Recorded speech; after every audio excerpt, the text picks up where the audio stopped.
അപ്പോൾ ശരിക്കും അതിശയം തോന്നി.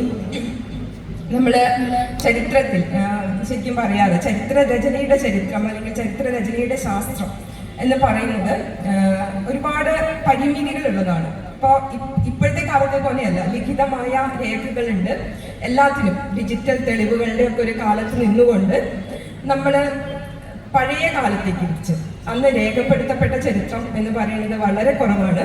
ചരിത്ര രചന എങ്ങനെയായിരിക്കും അന്ന് സാധിച്ചിട്ടുണ്ടാവുക? വളരെ പരിമിതമായിട്ടുള്ള വിഭവങ്ങൾ ഉപയോഗിച്ചിട്ടാണ് പൂർവ്വകാല ചരിത്രം നമ്മൾ രേഖപ്പെടുത്തി വയ്ക്കുന്നത്. ഇപ്പോൾ ഉപാദാന സാമഗ്രികളുടെ അഭാവം കൊണ്ട് അല്ലെങ്കിൽ അപൂർണത കൊണ്ട് മിക്കവാറും ചരിത്രങ്ങൾ എല്ലാം ഭാഗികം മാത്രമാണ്. നമ്മുടെ പഴയ കാല ചരിത്രം അല്ലെങ്കിൽ പഴയ കാലം എന്ന് പറയുന്നത് കുറേയൊക്കെ പുക മൂടിയ ഒരു കാലമാണ്.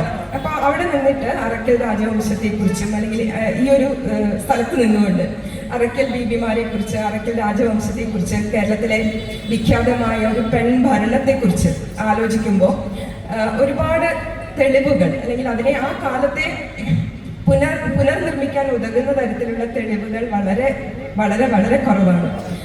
കുറച്ച് വളരെ കാൽപ്പനികമായിട്ടുള്ള കുറച്ച് കഥകൾ, അതേപോലെ അവർ നടത്തിയ യുദ്ധങ്ങളെ കുറിച്ച്, അവർ നടത്തിയ ചെറുത്തുനിൽപ്പുകളെ കുറിച്ച്, അവരുടെ പ്രതിരോധങ്ങളെ കുറിച്ച്, സന്ധികളെ കുറിച്ച്, അങ്ങനെയുള്ള വിട്ടുകൊടുക്കലുകളെ കുറിച്ച്, വിട്ടുവീഴ്ചകളെ കുറിച്ച്, അങ്ങനെയൊക്കെ അല്ലാതെ കാര്യമായിട്ട് അവരുടെ അറക്കൽ രാജവംശം നടത്തിയ അല്ലെങ്കിൽ ഈ സ്ത്രീകൾ നടത്തിയ, റാണിമാർ നടത്തിയ, ബീബിമാർ നടത്തിയ സാമൂഹികവും സാംസ്കാരികവുമായ ഇടപെടലുകളെ കുറിച്ചോ അതിൻ്റെ സാമൂഹികമായിട്ടുള്ള പ്രസക്തിയെക്കുറിച്ചോ അതിൻ്റെ ഇമ്പാക്ട്സ് അതിനെക്കുറിച്ചോ ഒന്നുമുള്ള കാര്യമായ ഒന്നും നമുക്ക് കിട്ടുന്നില്ല എന്നുള്ളതാണ് യഥാർത്ഥത്തിൽ ഇതിൻ്റെ ഒരു പരിമിതി. അപ്പോൾ ഇതിനെക്കുറിച്ച് വായിക്കുമ്പോഴാണ് മനസ്സിലാവുന്നത് കേരളത്തിൽ പെൺഭരണം ഉണ്ടായിരുന്ന ഒരേ ഒരു രാജവംശമാണ് അറക്കൽ രാജവംശം. അവർ മരുമക്കത്തായമാണ് പിന്തുടരുന്നത്. അതുപോലെ പ്രായമായ അംഗം, അത് സ്ത്രീ ആയാലും പുരുഷനായാലും അടുത്ത രാജപദവി അവർക്കാണ് കിട്ടുന്നത്. ഇതൊക്കെ വളരെ പുതുമയുള്ള ഒരു കാര്യമാണ്. 14ാം നൂറ്റാണ്ടിന്റെ അവസാന കാലത്തായിരിക്കാം ഈ രാജവംശം ഉണ്ടായതെന്ന് പറയുന്നു. ഇതൊക്കെ വായിച്ചറിഞ്ഞതാണ്. ഇബൻ ബത്തൂത്തയുടെ യാത്രാ വിവരണങ്ങളിൽ ഈ രാജവംശത്തെ കുറിച്ച് പരാമർശങ്ങളില്ല. അപ്പൊ അതുകൊണ്ട് അദ്ദേഹം വന്നു പോയതിനു ശേഷമായിരിക്കണം ഈ രാജവംശം ഉണ്ടായത്. അതുമായിട്ട് ബന്ധപ്പെട്ട കുറെ കഥകളുണ്ട്. ആ കഥകൾ ഇതുമായിട്ട് ഞാൻ പറയുന്ന വിഷയവുമായിട്ട് ബന്ധമില്ലെങ്കിലും ഒന്ന് സൂചിപ്പിച്ചു പോകാമെന്ന് തോന്നുന്നു. കോലത്തിരിയുടെ നായർ പ്രമാണിമാരിൽ പ്രധാനിയായിട്ടുള്ള ആര്യൻകുളങ്ങര നായർ, അദ്ദേഹം മതം മാറി മുസ്ലിമായി മുഹമ്മദ് അലി എന്നുള്ള പേര് സ്വീകരിച്ചു.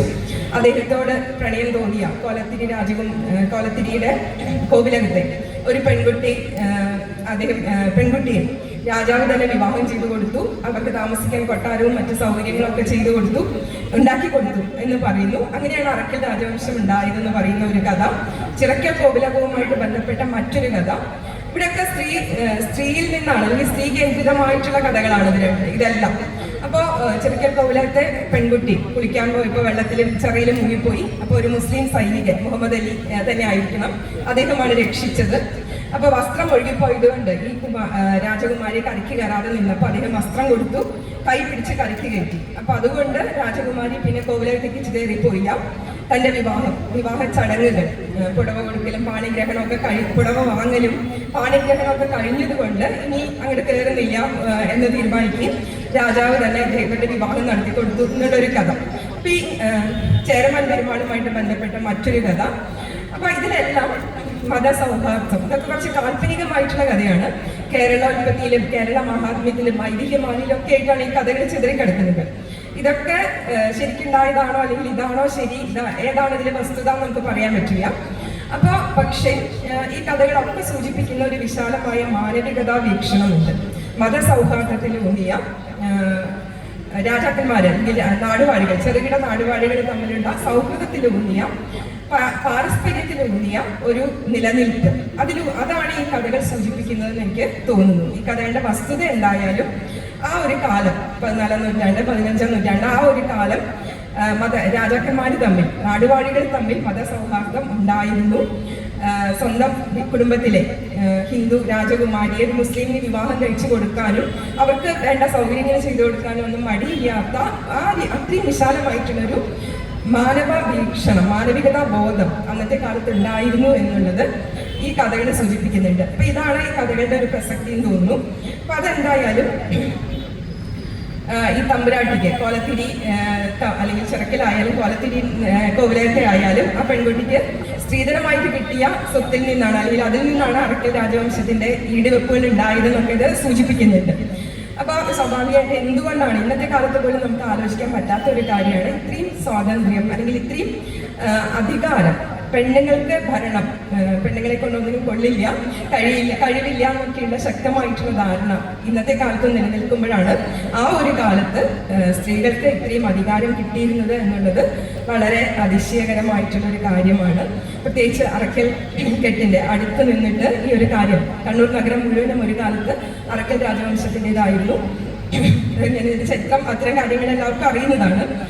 അപ്പോൾ വളരെ 39 അധികാരികൾ ഉണ്ടായിരുന്നു, 39 രാജാക്കന്മാരുണ്ടായിരുന്നതിൽ 12 പേര് സ്ത്രീകളായിരുന്നു.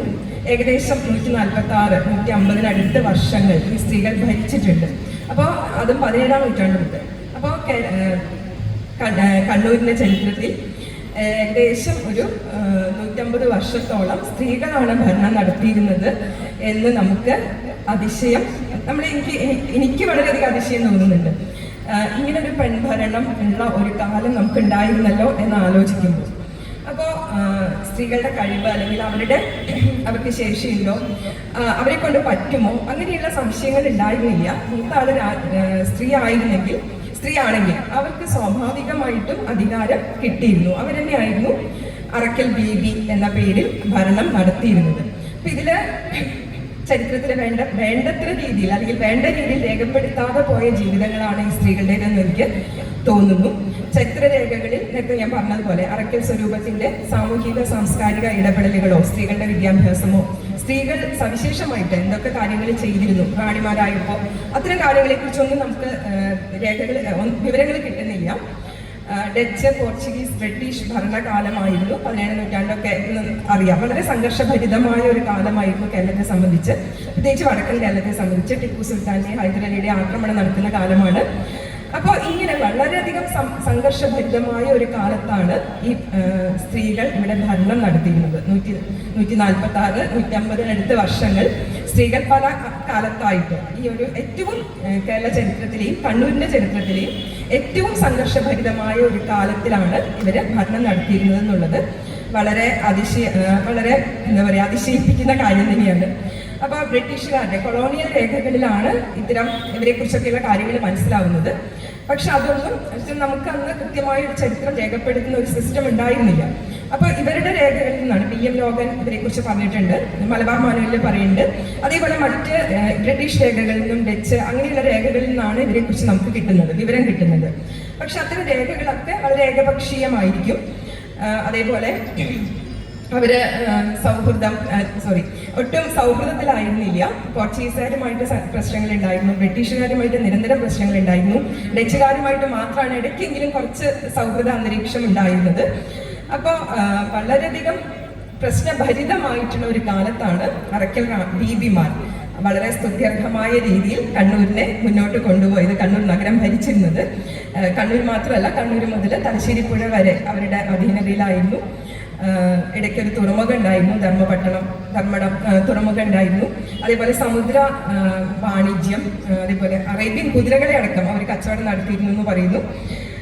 മറ്റ് ഹിന്ദുക്കൾക്ക് സമുദ്ര സഞ്ചാരം നിഷിദ്ധമായതുകൊണ്ട് ലക്ഷദ്വീപിന്റെയും അമേരി, മിനിക്കോയ് ആ ദ്വീപുകളുടെ അധീശത്വവും അറക്കൽ രാജവംശത്തിന് കിട്ടി. 20,000-ഓളം സൈനികരുണ്ടായിരുന്ന ഒരു സൈനികർ അവർക്കുണ്ടായിരുന്നു. ഡച്ചുകാരുടെ കയ്യിൽ നിന്ന് 1772 കണ്ണൂർ കോട്ട അവർക്ക് കിട്ടുന്നുണ്ട്. ആ കോട്ട അവര് വേണ്ട രീതിയിൽ പരിഷ്കരിച്ചു. ആ കോട്ട അറക്കൽ വംശത്തിന്റെ ഏറ്റവും കരുത്തുറ്റ പ്രതീകമായിട്ട് പറയുന്നുണ്ട്.